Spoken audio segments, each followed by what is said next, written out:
मशहूर गजल गायक पंकज उधास का 72 साल की उम्र में निधन हो गया। सांस लेने में तकलीफ होने पर उन्हें कुछ दिन पहले मुंबई के ब्रीच कैंडी हॉस्पिटल में एडमिट कराया गया था। स्कूल में पहले गाने के 51 रुपए मिले थे। 72 साल की उम्र में दुनिया को अलविदा कहने वाले गजल गायक पंकज उधास की लव स्टोरी काफी फिल्मी थी।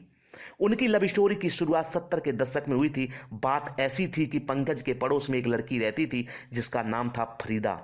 पंकज उन्हें देखते ही अपना दिल हार बैठे थे। फरीदा एक एयर होस्टेज थी। वहीं पंकज उस समय ग्रेजुएशन कर रहे थे। पंकज के एक पड़ोसी दोस्त ने उनकी मुलाकात करवाई थी। दोनों में दोस्ती हुई और मुलाकातों का दौर शुरू हो गया।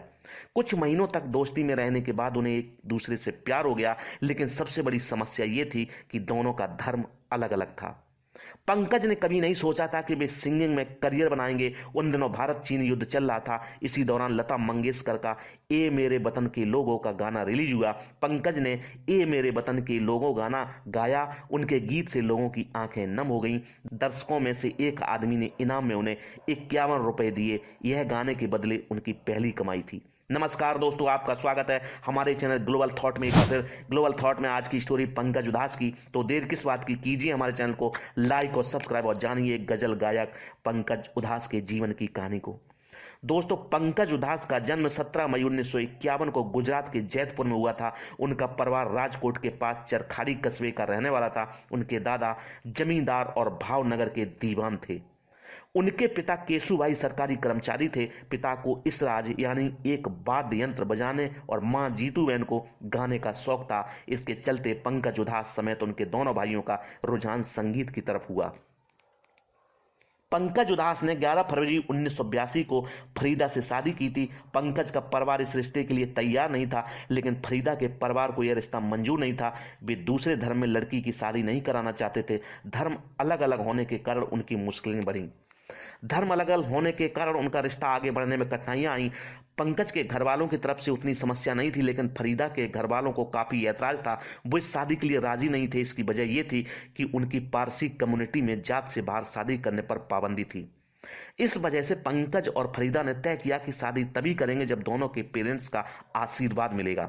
दोनों ने कभी हार नहीं मानी। फरीदा के कहने पर पंकज उनके घर गए और उनके पिता से अपने रिश्ते की बात की। फरीदा के पिता रिटायर्ड पुलिस ऑफिसर थे। इस वजह से पंकज बहुत डरे हुए थे, लेकिन उन्होंने अपनी बातों से उनका दिल जीत लिया। आखिर में फरीदा के परिवार वालों को मानना पड़ा। दोनों के घर वाले राजी हो गए और पंकज उधास ने 11 फरवरी 1982 को फरीदा से शादी कर ली। सालों से दोनों अपनी खुशहाल जिंदगी बसर कर रहे थे।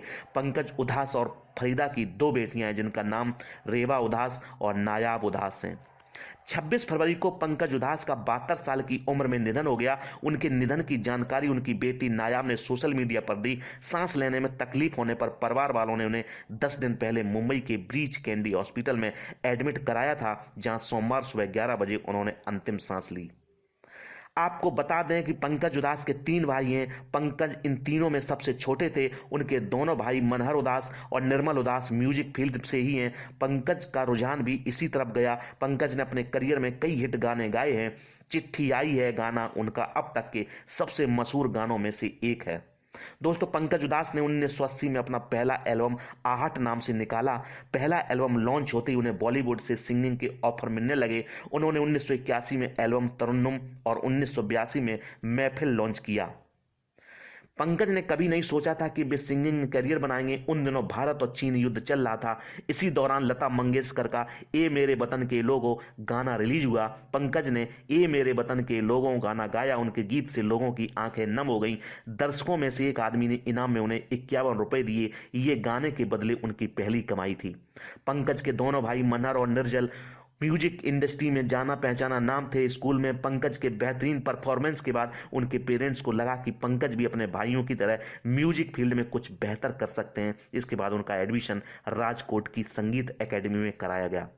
दोस्तों, पढ़ाई के बाद पंकज ने कई बड़े स्टेज शो पर परफॉर्म करते थे। वे बॉलीवुड में जगह बनाना चाहते थे। उन्होंने 4 साल संघर्ष किया, लेकिन कोई बड़ा काम नहीं मिला। उन्होंने फिल्म कामना में अपने एक गाने को आवाज दी। वो फिल्म भी फ्लॉप हो गई। इसके बाद उन्होंने विदेश में बसने का फैसला कर लिया था। दोस्तों, राजेंद्र कुमार और राज कपूर बहुत अच्छे दोस्त थे। एक दिन उन्होंने राज कपूर को डिनर पर बुलाया। डिनर के बाद उन्होंने पंकज उधास की गाई चिट्ठी आई है गजल राज कपूर को सुनाई तो वे रो पड़े। उन्होंने कहा कि इस गजल को पंकज से बेहतर कोई दूसरा नहीं गा सकता है। 2006 में पंकज उधास को पद्मश्री अवार्ड से सम्मानित किया गया था। ये अवार्ड उन्हें एपीजे अब्दुल कलाम के हाथों से मिला था। मनहर ने बॉलीवुड के कई चर्चित गाने गाए हैं, जिनमें कुर्बानी का गाना हम तुम चाहते हैं, ऐसे राम लखन का गाना तेरे नाम लिया है सहित कई गाने हैं। पीएम मोदी ने सोशल मीडिया मंच पर ट्विटर पर लिखा है कि हम पंकज उधास जी के निधन पर शोक व्यक्त करते हैं, जिनकी गायकी कई तरह की भावनाओं को व्यक्त करती थी और जिनकी गजलें सीधे आत्मा से बात करती थी। वह भारतीय संगीत के एक प्रकाश स्तंभ थे, जिनकी धुनें पीढ़ियों से चली आ रही थी। मुझे पिछले कुछ सालों में उनके साथ हुई अपनी विभिन्न बातचीतें याद हैं। उन्होंने आगे लिखा कि पंकज उधास के जाने से संगीत जगत में एक खालीपन आ गया है, जिसे कभी नहीं भरा जा सकेगा। उनके परिवार और प्रशंसकों के प्रति संवेदनाएं, शांति। आज आपने जाना गजल गायक पंकज उधास के बारे में। आप क्या सोचते हो पंकज उधास के बारे में? कमेंट बॉक्स में कमेंट करके जरूर बताएं। और अगर हमारे द्वारा दी गई स्टोरी आपको अच्छी लगती है तो मेरे चैनल को लाइक शेयर और सब्सक्राइब करना ना भूलें। धन्यवाद।